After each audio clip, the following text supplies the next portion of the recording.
lot of people. Connor, what did you make of Arsenal today? Why was there such a lack of intensity in your opinion, bro? Well, I completely agree with you first and foremost, Terry, about the lack of intensity. And for me, it's down to the main factor of the lineup we put out today. As soon as I saw that lineup, especially with the midfield, and even up front, like people like Sterling as well. Even though I did get assists today, but I said to myself, it's gonna be a slow day. It's not going to be very fun to watch. And listen, with a midfield of Marino, Jorginho, and I do like Declan Rice, but I just knew, especially Jorginho today, very much slowed down that midfield. Especially when we were getting on the attack, very very slow. It felt quite lethargic at times as well. But see, I expected this. When I saw the lineup, I said, you know what?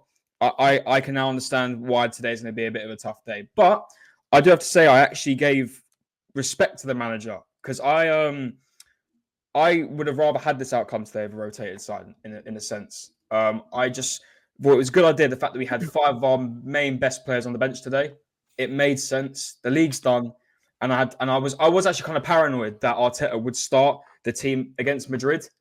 And, you've seen what Tarkowski done the other day. I think in the back of Arteta's head, he was like, we ain't having that happening to one of our players. So I think it was a smart move. And I do have to respect him for that. And I think it did make sense. And listen, I'm one of many fans who's already accepted the league is done. So it didn't really bother me too much of the lineup we put out today. I'm going to be honest with you, the draw hasn't even affected me as much. The thing that will affect me as much is what happens in the next 2 weeks, midweek in the Champions League.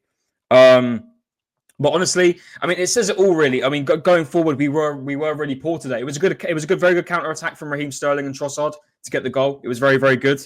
So them going forward, that moment was good. But apart from that, the fact that Kieran Tierney came on and created the most chances out of anyone in the space of 20 minutes just says it all really. We were lacking up front, but it's down to the fact of the team we had out. But I'm not going to put the blame towards the manager for that because it made sense. Look what we've got coming up. It makes sense to rotate. And that was sort of from my perspective. I'm not an Arsenal fan, so I was annoyed because I wanted a bit more of a spectacle of a game.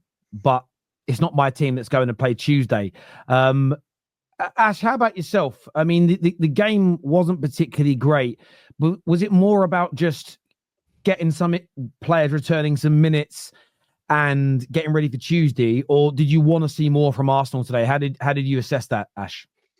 No, look, I agree with Connor. I echo exactly what he said. I was not that disappointed. I saw the lineup, was like, okay, it makes sense to rotate. I was happy to see Ben White play as right back because I think that's probably the approach he's going to take against Real Madrid as well. So it was good for him to shift it up a little bit. I still don't like seeing Sterling start, even if we're rotating, but it is what it is. And he did end up getting an assist. And I think even with the lineup we put up, I think we could have won. I genuinely think we could have won. We played really well in the first half.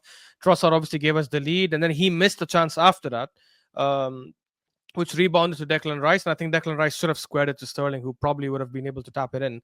And then even in the second half, like Tierney comes on, creates 2 very good chances. One for Odegaard, who just somehow mishits it, and then a good cross to Moreno, who heads it just out wide. And even the chance Trossard missed, which Pickford did an amazing save, and it was called for a foul anyways. I think if Trossard scores that, it probably would have gone for a VAR review and been given, because I don't think that was a foul. I think whoever the defender was, Tarkowski or Brathwaite, I think just fell too easy. But yeah, look, it is obviously disappointing to get a draw, but I'm not as upset about it as I would have been a couple of weeks ago because the league is done. And I think this is the right decision for Arteta to make because he needs to rotate these players. And I also think it's the right decision to bring on Saka and Martinelli start in the second half because he wants to make sure he gives them minutes before the Real Madrid game, because you can be sure Martinelli will start the Madrid game. Saka will 100% start. Odegaard will 100% start. So I think it's a good thing. After the Madrid tie, however, obviously, depending on what happens, and 90% chance we'll probably get knocked out, I want him to start the best team he has until the end of the season. One is to solidify second place, because I do think dropping down from second to third could demoralize the players. I don't think that will happen, but I think it could demoralize the players a little bit. And 2, I think it's important to just try and end the season as strong as we can. Yeah, I hear you on that. A player that got into the team today was Kivior, got man of the match from TNT Sports Gal. Are you worried that performance today means he might start against Real Madrid? Terry, Everton didn't offer anything. You throw me in there, I'll get man of the match. Like that was they were terrible. They were terrible attacking wise. We gifted them. The referee gifted them a goal, and I know you guys are gonna say Arteta's made mistakes, Arsenal have made mistakes, but this has been going on the whole season.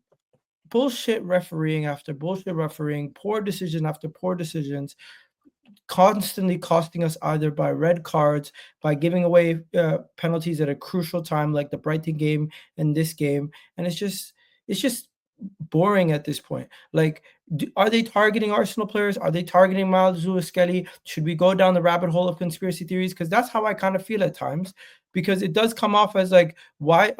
How is all of a sudden Miles Lewis-Skelly, who's in his first season, getting this kind of treatment from referees? He got pulled down to the point where if you see the angle from behind, you can see he's lost full balance and he's about to fall on his ass. But they're saying that player who's about to fall on his ass has taken down the attacker who's leapfrogged into the air like a salmon. This is a joke. But it was both. But it was both the players ago. It wasn't just Lewis-Skelly is innocent there. They were both going at each other. No. You are allowed to get positioning and have like a little bit of 50-50. But when you drag somebody to the ground, you're telling me, Connor, you can drag somebody to the ground and then say that player fouled you? I personally, from what I saw, there was contact outside the box between the two of them. But then when I look at the replay and when Harrison fell down, Lewis-Skelly's hand or nothing to make a judgment that he pushed him was anywhere near him. So that's why it was too soft of a penalty. Lewis-Skelly is the one that's actually fouled. The referee is quick to blow the whistle, and I'm wondering what the hell Stuart Atwell doing on VR, watching that, not giving a friggin' reversing the call. How many times have we seen 50-50 calls like that not be given because they clearly say, yo, the attacker fouled the defender. The defender is also not allowed to get fouled in that situation. But how is it, Miles Lewis-Skelly falls down, he gets pulled down by his shirt, and they allow it? It's ridiculous. This has been going on all season. There's been numerous different situations where we've been getting the wrong end of the stick. I don't see too many things where Arsenal get the benefit of the doubt. And you want to know something? You're going to get Liverpool fans mentioning the penalty that should have been given at their ground or this place or that ground. It's crazy how far you have to go back to name something that's gone in our favor. But hey, let's get back to the game. It's nice to see some rotation. Some of these guys actually do something, like Raheem Sterling getting involved early in the game. But overall, this game was an obstacle. We needed to just get past it to try to get whatever result we could where we don't get any injuries to key players. Hopefully Declan Rice is okay because it looked like he hobbled himself to the end of the game. But the rest of the guys, we needed to rest them. We needed to get some legs and some game time into Ben White. And I think the reason why Ben White started today, Terry, I think he's going to be the one playing on the wing. And I think it's going to be Timber going to be in the center back position versus Real Madrid. I think that's going to be what's going to happen. And Kivior playing was just a formality. And yeah, finally, if there's one more thing that we learned today, Mikel Merino might be better as striker than in midfield. Like, no, we all knew this. We all knew this. Better as striker than in midfield. He pulled his groin in the warm up, and then he's done a head injury. I don't even know if he'll be fit for the game.